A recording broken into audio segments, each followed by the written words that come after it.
Around Telugu. నేను మీ శివాని. పూజా హెగ్డే మీద Netflix వేసిన ట్వీట్ చూసి తెలుగులో అందరు కూడా ఒక్కసారిగా షాక్ అవుతున్నారని చెప్పాలి. ఏంటి బ్రో అంత మాట అన్నావు అనేలాగా అందరు కూడా షాక్ అవుతున్నారు. అసలు నెట్ఫ్లిక్స్ ఉద్దేశం వేరైనా కూడా తెలుగోళ్ళు మాత్రం ఇంకొకలాగా అర్థం చేసుకుంటున్నారనే చెప్పాలి. నెట్ఫ్లిక్స్ ట్విట్టర్ హ్యాండిల్ వేసిన ఈ ట్వీట్తో పూజా హెగ్డే ఇప్పుడు ట్రెండింగ్లోకి వచ్చింది. పూజా హెగ్డే మాత్రం ఇప్పుడు నెట్టింట్లో బాగానే ట్రెండ్ అవుతుందనే చెప్పాలి.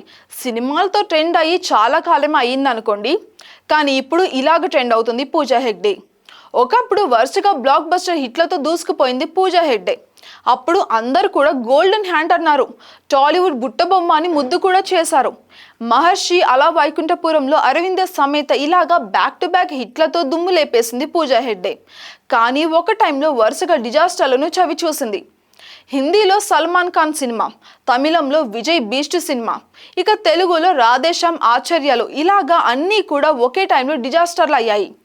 ఇక దీంతో పూజా హెగ్డేను టాలీవుడ్ మేకర్లు అందరూ కూడా పక్కన పెట్టేసినట్టుగానే కనిపిస్తోంది. ఇక ఇప్పుడు ఈమె చేతిలో కాలీవుడ్ ప్రాజెక్ట్ మాత్రం ఒకటే ఉంది. సూర్య శివ కాంబోలో రాబోతున్న చిత్రంలో పూజా హెగ్డేనే హీరోయిన్ గా ఎంచుకున్నారు. ఇలాగా ఈమె సినిమా సంగతులన్నీ కాస్త మనం పక్కన పెడితే నెట్ఫ్లిక్స్ పీ ఫర్ పూజ అని పీ ఫర్ ఇంకొక పదాన్ని యూజ్ చేసి ఒక ట్వీట్ వేశారు. అయితే ఆ ట్వీట్ ను చూసి తెలుగు వాళ్ళందరూ కూడా ఒక్కసారిగా కంగు తిన్నట్టే అయింది. ఏంటి అలా అనేసాడు అని షాక్ అవుతున్నారు. కానీ దాని అర్థం క్యూట్ అని అయితే తెలుస్తోంది. కానీ జనాలు మాత్రం ఇంకొకలాగా అర్థం అయితే చేసుకుంటున్నారు.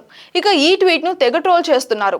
ప్రస్తుతం ఈ ట్వీట్లు లైకులు, షేర్లు, రీట్వీట్లతో ట్రెండ్ అయితే బాగా అవుతుంది. For more video subscribe to around Telugu.